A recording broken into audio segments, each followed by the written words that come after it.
గొప్ప విజయం ఏమిటి?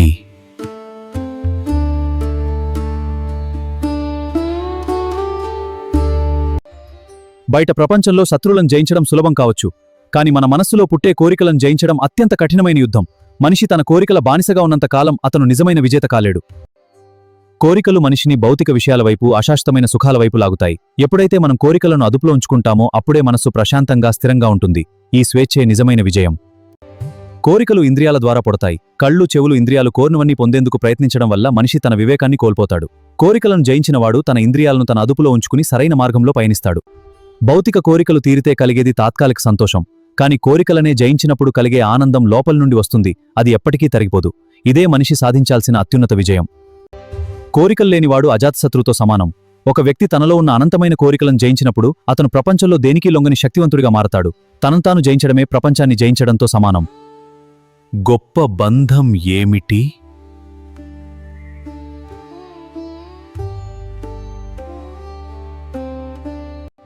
ఆశ అంటే ఒక కోరిక తీరగానే మరొకటి పుట్టడం. ఇది మనిషిని ఎప్పుడూ వర్తమానంలో ఉండనీయదు. ఏదో సాధించాలనే, ఏదో పొందాలనే ఆశ మనిషిని నిరంతరం ఆందోళనలో, అశాంతిలో ఉంచుతుంది. మనిషి ఆశకు బానిసైతే ఆ ఆశను నెరవేర్చుకోవడం కోసం ఎటువంటి అడ్డదారులైనా తొక్కడానికి వెనుకాడడు. ఈ క్రమంలో తన గౌరవాన్ని, విలువలను తాకట్టు పెడతాడు. అంటే ఆశ మనిషికి సంకెళ్లు వేసి తన ఇష్టానుసారం ఆడిస్తుంది. ఆశ ఉన్నచోట తృప్తి ఉండదు. ఎంత సంపాదించినా, ఎంత పొందినా ఇంకా కావాలి అనే ఆశ మనిషిని తృప్తికి దూరంగా ఉంచుతుంది. ఈ అసంతృప్తి వల్లే మనిషి జీవితంలో ప్రశాంతతను కోల్పోతాడు. తాత్విక కోణంలో చూస్తే మరణించే సమయంలో మనిషికి ఏదైనా ఒక దానిపై తీవ్రమైన ఆశ మిగిలి ఉంటే అది మనిషిని తిరిగి జన్మమరణ చక్రంలోకి లాగుతుంది. ఆశయే బంధాలకు కారణం. దానిని వదిలినప్పుడే మోక్షం లభిస్తుంది. ఆశ ఒక అదృశ్యమైన పాశం.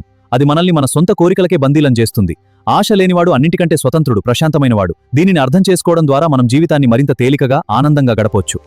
గొప్ప విముక్తి ఏమిటి?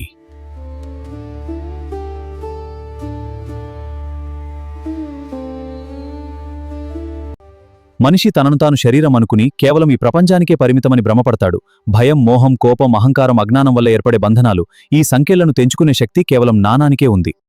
జ్ఞానం అంటే ప్రపంచాన్ని యథాతథంగా చూడటం. ఏదైనా ఒక వస్తువును, మనిషిని మనం ఎలా చూస్తున్నాం, నిజానికి అది ఏమిటి అనే విచక్షణ జ్ఞానం ద్వారానే కలుగుతుంది. ఎప్పుడైతే మనం సత్యాన్ని గ్రహిస్తామో అప్పుడు అవాస్తవికమైన విషయాల పట్ల ఉన్న ఆసక్తి తగ్గి మనస్సు స్వతంత్రమవుతుంది. అజ్ఞానంతో చేసే పనులు మనిషిని కర్మ ఫలాలలో బంధిస్తాయి. కాని జ్ఞానంతో చేసే ఏ పని అయినా ఫలాపేక్ష లేకుండా ఉంటుంది. అటువంటి కర్మ మనిషిని బంధించదు. జ్ఞానమే మనిషిని సర్వబంధాల నుండి విముక్తిని ప్రసాదిస్తుంది. ప్రపంచంలో ఎన్ని సౌకర్యాలున్నా మనసులో అశాంతి ఉంటే మనిషి ఖైదీగానే ఉంటాడు. జ్ఞానం మనిషికి తనలోని అంతర్గత సామర్థ్యాన్ని, శాశ్వతమైన ఆనందాన్ని పరిచయం చేస్తుంది. ఆ స్థితిలో మనిషికి ఏదీ భారమనిపించదు. అదే నిజమైన విముక్తి. జ్ఞానం అనేది ఒక వెలుగు. చీకట్లో ఉన్నప్పుడు దారి తెలియక ఎలా తడబడతామో, అజ్ఞానంలో ఉన్నప్పుడు జీవితంలో అలాగే తడబడతాం. జ్ఞానం అనే వెలుగు రాగానే మనిషి తనలోని సంఖ్యలను తానే తెంచుకుని స్వేచ్ఛాజీవిగా మారతాడు. గొప్ప దానం ఏమిటి?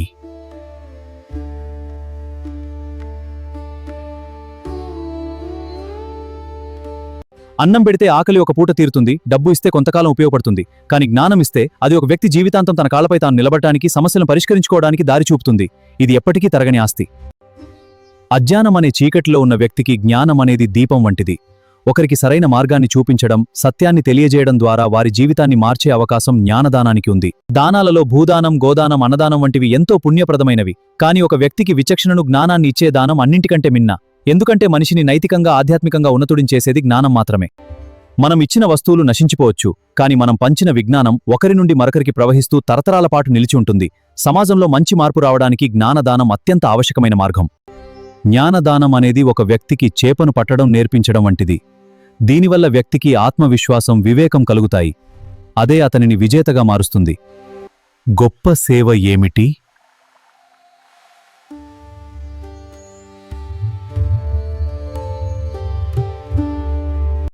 మానవ సేవయే మాధవ సేవ అని మన సంస్కృతి చెబుతుంది.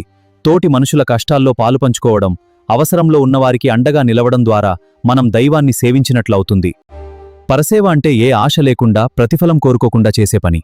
ఎప్పుడైతే మనం స్వార్థాన్ని వదిలి ఇతరుల కోసం ఆలోచిస్తామో అప్పుడు మన అహంకారం తగ్గి హృదయం విశాలమవుతుంది. సమాజంలోని ప్రతి వ్యక్తి పరస్పరం సహాయం చేసుకున్నప్పుడే సమాజం బాగుపడుతుంది.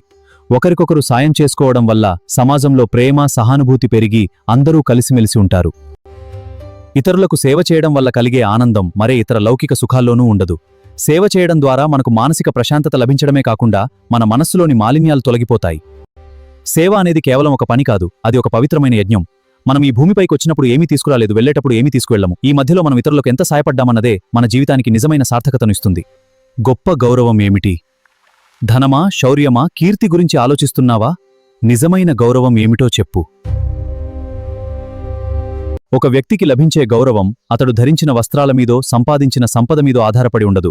అతని ప్రవర్తనలోని సౌమ్యత, వినయమే అతనికి సమాజంలో శాశ్వతమైన గౌరవాన్ని తెచ్చిపెడుతుంది.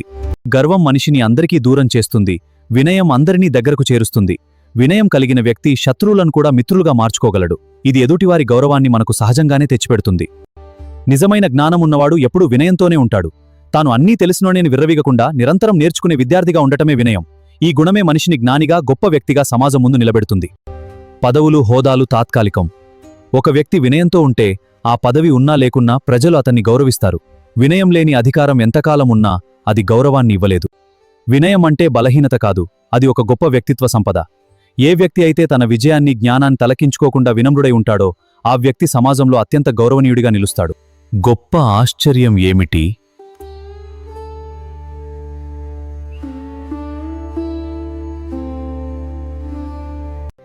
పుట్టిన ప్రతి ప్రాణి మరణించడం ప్రకృతి నియమం. మన కళ్ల ముందే ఎంతోమంది మిత్రులు, బంధువులు కాలగర్భంలో కలిసిపోతుంటారు.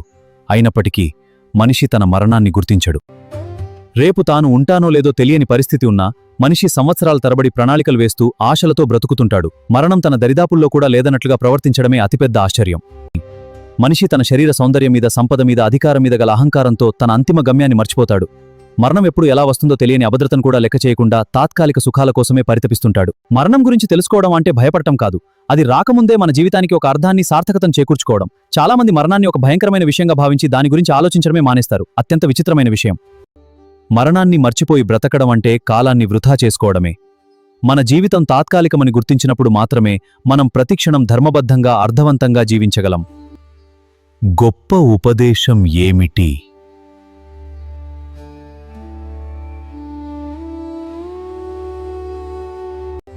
ధర్మం అంటే మనిషి తన పరిధిలో తాను చేయాల్సిన బాధ్యత. అది వ్యక్తిగత ప్రవర్తన కావచ్చు, సమాజం పట్ల చేసే సేవ కావచ్చు, కుటుంబం పట్ల చూపే ప్రేమ కావచ్చు. సక్రమంగా జీవించడానికి కావలసిన ప్రాథమిక సూత్రమే ధర్మం. ధర్మం మనిషికి ఒక హద్దును గీస్తుంది. ఏది చేయాలి, ఏది చేయకూడదు అనే విచక్షణను కలిగిస్తుంది. ఈ క్రమశిక్షణే మనిషిని పశు ప్రవృత్తి నుండి మానవత్వానికి నడిపిస్తుంది. ప్రపంచంలో ప్రతిదీ ఒక క్రమపద్ధతిలో, ధర్మం ప్రకారం నడుస్తోంది. ప్రకృతి నియమాలు ఎలాగైతే తప్పవు, మనిషి కూడా తన ధర్మాన్ని పాటించినప్పుడే సమాజంలో శాంతి, సౌభ్రాతృత్వం నెలకొంటాయి. ధర్మం అనేది కేవలం ఉపన్యాసాలకో, పుస్తకాలకో పరిమితం కావాల్సినది కాదు. ప్రతి పనిలోనూ, ప్రతి నిర్ణయంలోనూ ధర్మాన్ని పాటించడమే నిజమైన ఉపదేశం. అందుకే పెద్దలు ధర్మో రక్షతి రక్షితశానన్నారు. ధర్మమే ఒక మనిషికి దిక్సూచి. గందరగోళం ఉన్న చోట, కష్టకాలంలో ఏం చేయాలో తెలియని సందిగ్ధ స్థితిలో ధర్మనేనని ప్రశ్నించుకుని ఆ ధర్మ మార్గంలో నడవడమే జీవితంలో అత్యున్నతమైన ఉపదేశం. గొప్ప రహస్యం ఏమిటి?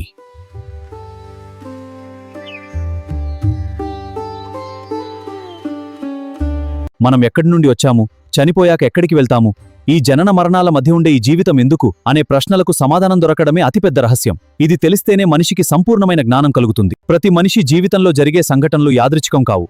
మనం చేసే కర్మల ఫలితాలే మన జీవితాన్ని నిర్ణయిస్తాయి. ఈ కర్మఫలమనే సూత్రం వెనుకున్న రహస్యం మనిషిని తన బాధ్యతల పట్ల అప్రమత్తం చేస్తుంది. జీవితం నీటి బుడగలాంటిది, ఎప్పుడు మాయమవుతుందో తెలియదు. మనిషి ఇందులో ఆశయాలతో జీవించడం, ప్రపంచాన్ని మార్చాలని ప్రయత్నించడం ఒక అద్భుతమైన రహస్యం. అంతటి అస్థిరమైన జీవితాన్ని ధర్మబద్ధంగా, సార్థకంగా మలచుకోవడమే జీవిత రహస్యం. మన ప్రయత్నం ఎంత ఉన్నా చివరకు కొన్ని విషయాలు మన చేతుల్లో ఉండవు. దైవ సంకల్పం, ప్రకృతి నియమం ప్రకారం జీవితం సాగుతుంది. ఈ ప్రయత్నం మరియు దైవ నిర్ణయం మధ్య ఉన్న సమతులను అర్థం చేసుకోవడమే ఈ గొప్ప రహస్యం. జీవితం ఒక చిక్కుముడి, దానిని విప్పే ప్రయత్నమే మనిషి చేసే ఆధ్యాత్మిక ప్రయాణం. ఏది ఏమైనా ఈ రహస్యాన్ని తెలుసుకోవడానికి ప్రయత్నించేవాడు జీవితాన్ని ఎలా జీవించాలో కూడా తెలుసుకుంటాడు. గొప్ప సత్యం ఏమిటి? ఈ ప్రపంచంలో మనం చూసే ప్రతిదీ శరీరం, ప్రకృతి, సంపద, బంధాలు అన్నీ తాత్కాలికమైనవి. పుట్టిన ప్రతి నశిస్తుంది. కాని వీటన్నింటికీ మూలమైన మార్పులేని చైతన్యమే ఆత్మ. ఆత్మ మాత్రమే పరమసత్యం. కాలక్రమేణా దేహం మారుతుంది, మనస్సు మారుతుంది, పరిస్థితులు మారుతాయి.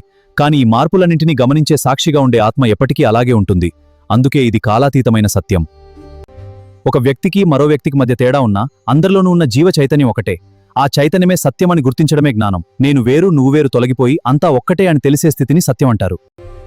సత్యమంటే పుస్తకాల్లో చదివేది కాదు, అది అనుభవంలోకి రావాల్సింది. అహం బ్రహ్మాస్మి, నేను ఆ పరమాత్మ స్వరూపాన్ని అని తనలోని ఆత్మను సాక్షాత్కరించడమే పరమసత్యం. బాహ్య ప్రపంచంలో మనం వెతికే సత్యాలు అన్నీ సాపేక్షమైనవి, కాని ఆత్మ అనేది మాత్రమే నిరపేక్షమైన సత్యం.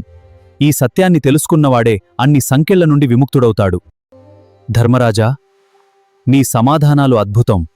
నీ సోదరుల్లో ఒకరిని బ్రతికిస్తాను, ఎవరిని బ్రతికించమంటావో కోరుకో. నకులని బ్రతికించు యక్షదేవా.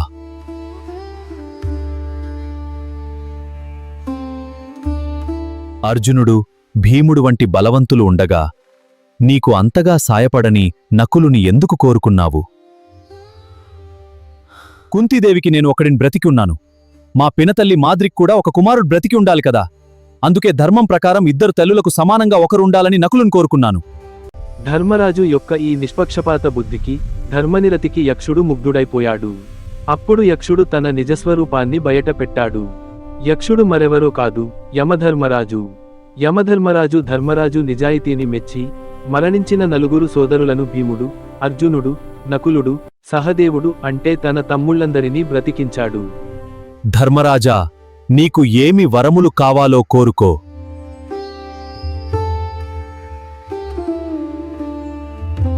అరణ్యవాస సమయంలో తమను ఎవరూ గుర్తుపట్టకుండా ఉండే విధంగా ఎల్లప్పుడూ ధర్మం వైపు నిలబడే బుద్ధి ఉండాలి. అక్షయ పాత్ర ద్వారా ఆకలితో ఉన్నవారికి అన్నం పెట్టే అవకాశం ఉండే వరములు కావాలి. నీ భక్తికి మెచ్చాను, నీకు వరాలు ప్రసాదిస్తున్నాను. నా ఆశీర్వాదం నీకెల్లప్పుడూ ఉంటుంది. ఇక నేను వెళ్తున్నాను.